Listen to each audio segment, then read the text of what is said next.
Hello viewers, আসসালামু আলাইকুম। আজকে আমরা ম্যাক্সওয়েল থিওরেমের মাধ্যমে একটি জটিল সার্কিট সমাধান করব। এখানে একটি জটিল সার্কিট দেওয়া হয়েছে যেখানে সার্কিটের মধ্যে কতগুলো রেজিস্টর এবং দুইটি সোর্স রয়েছে। এখানে প্রশ্নে বলা হয়েছে যে নিচের সার্কিট থেকে প্রতিটি শাখার কারেন্টের মান এবং দিক নির্ণয় করো। অর্থাৎ এই সার্কিট থেকে প্রত্যেক শাখার মধ্যে দিয়ে কী পরিমাণ কারেন্ট প্রবাহিত হইতেছে সেই কারেন্ট আমরা ম্যাক্সওয়েল থিওরেম অ্যাপ্লাই করে বের করব। আশা করি সাথেই থাকবেন। পিছনের লেকচারে আমরা ম্যাক্সওয়েল থিওরেম এর মাধ্যমে কীভাবে জটিল সার্কিট সমাধান করে সেটি আমরা জেনেছি। অর্থাৎ কতগুলো নিয়ম বা কৌশল অবলম্বনের মাধ্যমে ম্যাক্সওয়েল থিওরেমের মাধ্যমে যে কোনো জটিল সার্কিট সমাধান করা যায়, সেই সকল নিয়ম বা কৌশলগুলো আমরা পিছনের লেকচারে জেনেছিলাম। যদি আমার সেই লেকচারটি আপনাদের দেখা না হয়ে থাকে তাহলে আই বাটনে ক্লিক করে অবশ্যই সেই লেকচারটি দেখে নেবেন। তো ম্যাক্সওয়েল থিওরেম অ্যাপ্লাই করে কোনো জটিল সার্কিট সমাধানের প্রথম যে কৌশলটি আমরা জেনেছিলাম সেটি হচ্ছে যে সমস্ত লুপগুলো থাকবে, সার্কিটের মধ্যে যতগুলো লুপ থাকবে সেই সকল লুপের মধ্যে KVL অর্থাৎ কারশফ ভোল্টেজ ল অ্যাপ্লাই করতে হবে। তো এখানে এই সার্কিটের মধ্যে আমরা দুইটি লুপ দেখতে পারতেছি। লুপ মানে হচ্ছে বদ্ধ বর্তনী। তো এখানে একটি বদ্ধ বর্তনী, একটি বদ্ধ বর্তনী। এই বদ্ধ বর্তনী এবং এই বদ্ধ বর্তনীর মধ্যে আমি KVL অ্যাপ্লাই করব।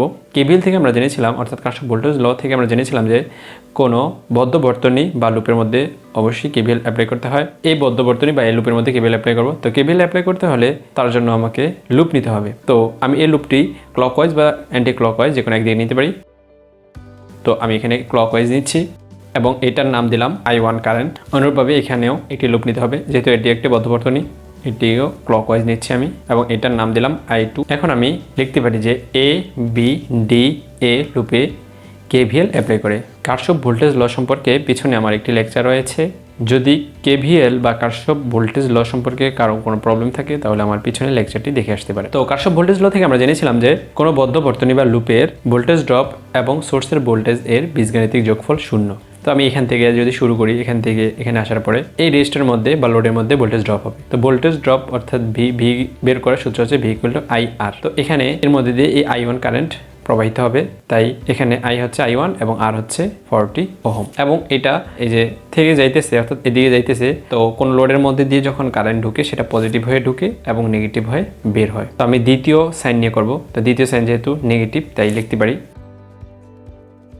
আচ্ছা, এখানে আসলো, এখানে আসার পরে কারেন্ট এদিক দিয়ে ঢুকতেছে। তো এক্ষেত্রে পজিটিভ হয়ে ঢুকবে, নেগেটিভ হয়ে বের হবে, তাই আমি লিখতে পারি, আমি যেহেতু দ্বিতীয় সাইন নিয়ে করতেছি তাই মাইনাস।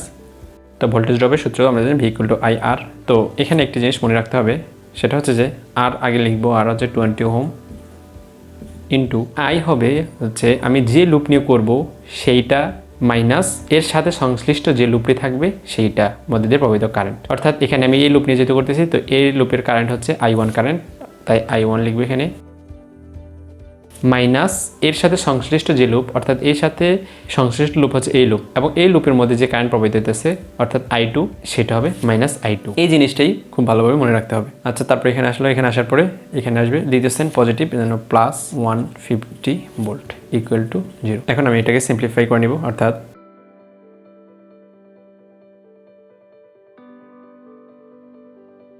এটাকে 1 নং সমীকরণ রাখলাম। অনুরূপভাবে আমি এখন এই লুপের মধ্যে KVL অ্যাপ্লাই করব। তো এই লুপের নাম দেওয়া যেতে পারে B C D B লুপে। তো এখান থেকে B থেকে কারেন্ট যাচ্ছে, যেহেতু কারেন্টের ডিরেকশন হচ্ছে লুপের ডিরেকশন যে দিয়ে দিচ্ছি, প্রকৃতপক্ষে কারেন্ট সেদিকে যাচ্ছে, এই ভেবে আমি অঙ্ক করতেছি। তো এখানে কারেন্ট এদিকে যাচ্ছে, তার মানে এখান থেকে এই কারেন্টের দিকে ঢুকলে তো এটা পজিটিভ প্রান্তে ঢুকতেছে, নেগেটিভ প্রান্তে বের হইতেছে অবশ্যই। যেহেতু কারেন্ট যদি এদিকে ঢুকে এখান থেকে এদিকে ঢুকে, তার মানে হবে যে -50, আর সেই কারেন্টের মান হচ্ছে I2। তারপর এখানে আসবে, এখানে দ্বিতীয় সাইন হচ্ছে নেগেটিভ, তাই লিখতে পারি -80। তারপর এখানে আসবে, এখানে আসার পরে যেহেতু কারেন্ট ঢুকতেছে তার মানে পজিটিভ হয়ে ঢুকতেছে, নেগেটিভ হয়ে বেরিয়েছে, তাই -20 ইন্টু এখানে যে লুপটি ধরে আমি করতেছি সেই লুপের মধ্যে যে প্রবাহিত কারেন্ট, অর্থাৎ I2 যেহেতু ধরে করতেছি তাই I2 কারেন্ট মাইনাস হচ্ছে এই রোধের সাথে সংশ্লিষ্ট অপর যে লুপটি রয়েছে সেই লুপের মধ্যে যে কারেন্টটা প্রবাহিত হচ্ছে সেটা, অর্থাৎ এই লুপের সাথে সংশ্লিষ্ট লুপ হচ্ছে এই লুপ এবং এই লুপের মধ্যে যে প্রবাহিত কারেন্ট হচ্ছে I1 কারেন্ট ধরছে যেহেতু সেটা, অর্থাৎ I1। এখন আমি এখান থেকে সিম্পলিফাই করব।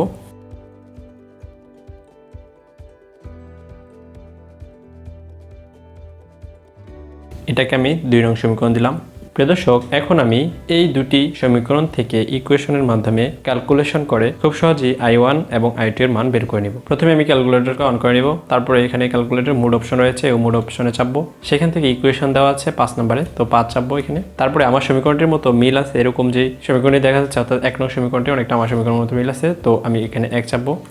চাপার পরে এখানে যে মানগুলো দেওয়া আছে সেই মানগুলো বসাবো। যেটা নেগেটিভ মান দেওয়া আছে সেটা -100 বসাবো এবং যেটা পজিটিভ সেটা শুধু মান বসাবো। প্রথমে I1 এর মান বসাবো এবং সেটা হচ্ছে -60, তো এখানে লিখবো -60। তারপরে ইকুয়াল চাপবো, তারপর হচ্ছে I2 এর মান, I2 এর মান আছে 20 ইকুয়াল চাপবো। তারপর হচ্ছে ইকুয়ালের পরে যে সংখ্যা সেটা অর্থাৎ -150। এভাবে এখন 2 নং সমীকরণের মানগুলো বসাবো। মানগুলো বসানোর পরে আবার ইকুয়াল চাপবো।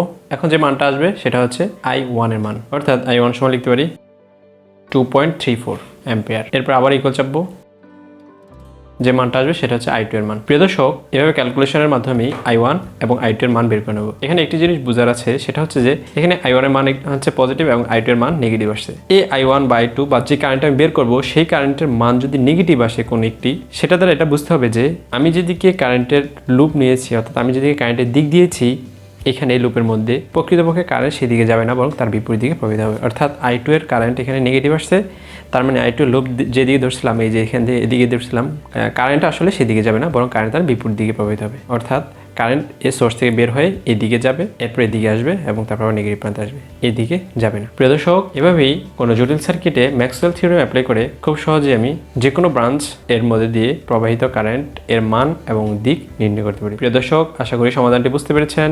যদি বুঝে থাকেন তাহলে অবশ্যই আমার চ্যানেলটি সাবস্ক্রাইব করবেন, আর যদি বুঝতে কোথাও অসুবিধা হয় তাহলে অবশ্যই কমেন্ট বক্সে জানাবেন। ধন্যবাদ।